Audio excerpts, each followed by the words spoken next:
अस्सलाम वालेकुम, मेरा नाम डॉक्टर मुख्तार है और आज मैंने आपको नफ्सियाती बीमारियों के बारे में बताना है जो हमारी सोसाइटी के अंदर इसके बारे में कुछ मिथ्स और जो गलतफहमियाँ पाई जाती हैं उसके बारे में मैंने बात करनी है।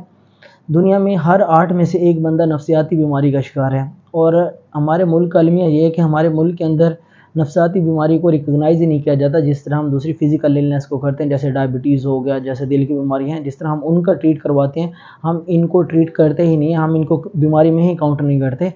तो ये एक मिथ है और कुछ लोग ये कहते हैं कि जो नफ्सियाती बीमारी है इसका ट्रीटमेंट भी नहीं है, जो कि बिल्कुल सरासर गलत है। ऐसा नहीं है, हर जो नफ्सियाती बीमारी है उसका इलाज है। अलबत्ता इसमें से कुछ बीमारियाँ हैं जिनका इलाज लंबा हो सकता है, लेकिन अलबत्ता ये नहीं है कि उसका ट्रीटमेंट नहीं है। ट्रीटमेंट सारी बीमारियों का है, ड्यूरेशन सिर्फ लंबा हो सकता है।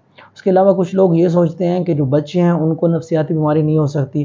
कुछ लोग ये कहते हैं कि हमें नफ्सियाती बीमारी नहीं हो सकती और कुछ लोगों का ये ख्याल है कि नफ्सियाती बीमारी नाम की कोई चीज़ नहीं, ये बस असेब और इस साया और इस तरह की चीज़ों को वो रिलेट करते हैं, क्योंकि हमारे यहाँ कुछ कल्चरल और जो रिलीजियस बिलीव्स हैं उनकी वजह से साइकेट्रिक पेशेंट जो हैं वो साइकेट्रिस्ट के पास जाते नहीं और इस वजह से उनकी जो बीमारी होती है वो बढ़ती रहती है और एक ऐसी स्टेज आती है जहाँ पे उनका ट्रीटमेंट फिर पॉसिबल नहीं होता।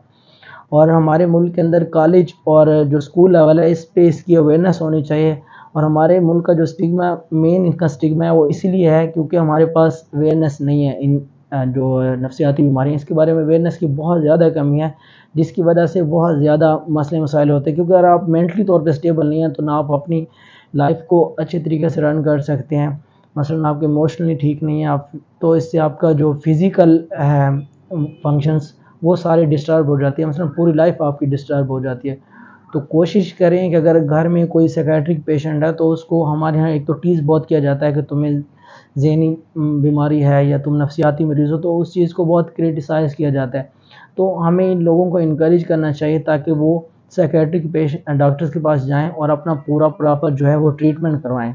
और ये पॉसिबल है, आपका ट्रीटमेंट लंबा हो सकता है अलबत्ता, लेकिन ये नहीं है कि आपका ट्रीटमेंट नहीं है। ड्यूरेशन इसमें 6 से 9 मंथ तक हो सकता है। कुछ बीमारियां हैं जिनके अंदर लाइफ लॉन्ग आपको मेडिसिन लेनी पड़ती है, लेकिन वो भी एक लोएस्ट पॉसिबल डोज पे उनको मेडिकेशन दी जा सकती हैं।